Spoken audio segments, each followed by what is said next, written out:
Hi everyone! Time for your Week 9 overview in English 101. Here's your to-do list for this week.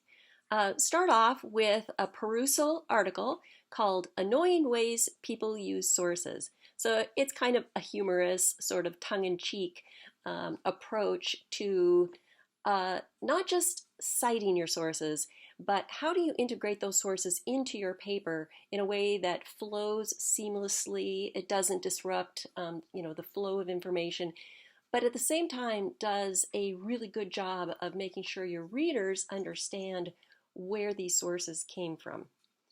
And then you have Chapter 9 in your textbook, The Academic Writer. You have a two-part discussion post, so parts 1 and 2, both due by Sunday. There's no peer response this week, so there you go. And then, of course, continue to work on the draft of your research paper.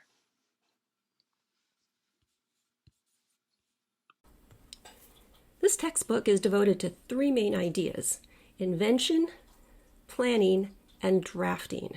So I wanted to go over all three of those individually just to kind of give you a heads up about what they entail. So invention, I know that sounds like, Rick and Morty blowing up the garage for the 1,000th time, but we're really talking about gathering these ideas. And so this goes all the way back to the Roman rhetoricians, obviously Latin inventio, invention meaning to discover or to explore. And so this is actually the fun part of researching. It's when you're gathering all of these ideas and using some really fun, enjoyable tools to help make sense of them. And so these are where those pre-writing strategies come in, like clustering or brainstorming or free writing.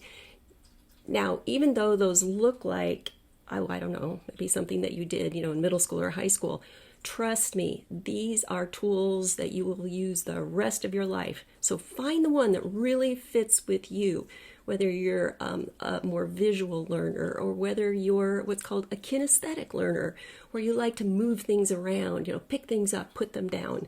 Find a strategy that really works for you and then stick with it, perfect it, and you will be such a better researcher, learner, and writer. And part of that then is what we call the journalists' or reporters' questions. When you're really digging into this topic, the who, what, when, where, why, really ask your source, interrogate your source with those questions to pull out kind of the meat of the article or the evidence that you can use. So this is the time to be messy. You can have papers laying all over with all these ideas, moving stuff around, because that's when the real genius arises. And then out of that begins to come a plan. And it's not something you usually have to, stress and strain over. It's something that just sort of rises spontaneously as you begin to gather these ideas. You will begin to see patterns. You will begin to see things that kind of match or fit together from different sources. Remember, this is a conversation, so maybe one part of the conversation is from one source, but then you find a different part of the conversation from another source. So you begin to fit these together. You could also think of this as kind of like a big jigsaw puzzle where the pieces are beginning to fall into place. So your textbook points out some good strategies for getting started. This is where you begin to put together a working thesis. And I have highlighted that because I want to emphasize the word working. Your thesis is like your blueprint or your plans. If you were building a house, it would be very specific. It has the measurements, the arrangements. Your thesis does the same thing. It points the way into your topic. But as you research and gather information, you may find that you need to shift your focus a little bit. And so your thesis will evolve and change somewhat. All right, so remember that the thesis is not chiseled in stone anywhere. You're free to let it evolve as your research evolves. There's also a great diagram or a list of questions on page 266 to help you formulate that working thesis with your topic. Okay, and then you have to come up with a plan. You can use a lot of those same strategies like the brainstorming or the clustering, but what is your paper going to look like? Back in the good old days, we were always required to create an outline, Roman numeral 1, and that's not something you need to do, but you kind of need to do some version of that works for you. So what's the first main point that you're going to introduce? What evidence is beginning to arise that then answers or fits in with point number 1, and so on. So you begin to get a sense of what this paper is going to look like. And then eventually you have to get started on the paper. And this is where a lot of people really drag their feet. And trust me, we all suffer from procrastination or writer's block at some point. So don't feel like it's some character flaw. It's just something that you have to learn to work with, Your textbook actually has some good guidelines. But here's my personal strategy. I try to trick myself, and I just tell myself, look, you only have to work for 10 minutes. I even set a timer. I said, just 10 minutes. That's all you have to do. Open your computer or pull out a sheet of paper and just work for 10 minutes. And occasionally the timer goes off and it's like, oh, okay, I'm done. I can't do this anymore. But more often than not, I just turn off the timer because now I've created some momentum. Now I've kind of gotten interested in what I'm doing, or at least I want to finish, the section that I'm on and get going. So I almost always end up doing a lot more than I bargained for when I started out. So that might be something that you try. So another thing to do would be to refer to your thesis. Okay, what part of your thesis can you start working on?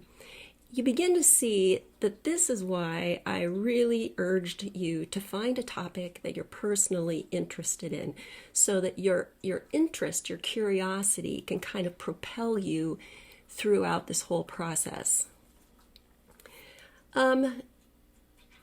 Before you start a day's work, okay, so let's say, you've done a little bit, now the next day you're sitting down and you're going to continue, always go back and review what you did the day before. Not that I'm asking you to heavily revise it or anything, but just remind yourself, what train of thought were you on? What line of inquiry were you endeavoring to do? And here are 2 ways that you can further develop the ideas that you've got going. This is not in your book. This is just something that I've read about in the past. Think about developing your ideas vertically or horizontally, and these are just metaphors. When you develop an idea vertically, you keep the same idea, the same concept or same topic or subtopic, but you just expand on it.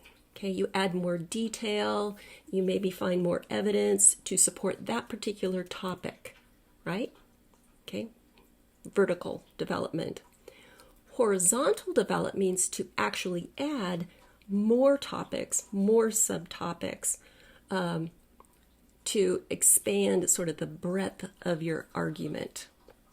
All right, so vertical development, really, that happens kind of more on the paragraph level, where you're rounding out your idea, filling it in.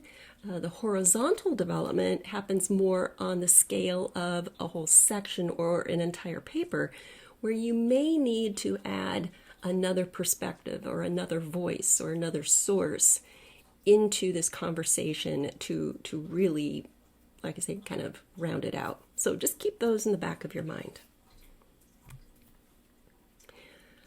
By Sunday, please do discussion 3.3. There's no peer response. Okay, this is just you. But you might want to take a look at what other people have posted after you've posted your own. So part 1 asks you to think about those invention strategies, the clustering, the brainstorming, the free writing. Choose one that you've never done before, one that maybe looks a little intriguing, and just test it out. Take it for a test drive, maybe work on it like one day and see what you think. And then I'd like you to write a good analysis, several sentences about how that worked out for you. Maybe it's something that you want to continue to use, or maybe it just did not work at all. Anyway, so give us a little bit of reflection on that. After you've done that, and this is really the meat of this part one, create a plan for drafting and revising, drafting and revision. How do you plan to write this research project? Now this could be the plan for what the paper looks like. It could also incorporate your plan for how to get this done. So there's a couple of different ways you can tackle this. But what is your plan to make sure this paper gets in on time and in a form that you're very satisfied with? Part two is talking about sources. So after you've read that article in perusal, I would like you to describe two of the many strategies or ideas that were presented in that paper, and just what do you think about them? How do you think you might be able to use them in this paper and then in subsequent academic assignments down the road? Okay, so that needs to be in by Sunday.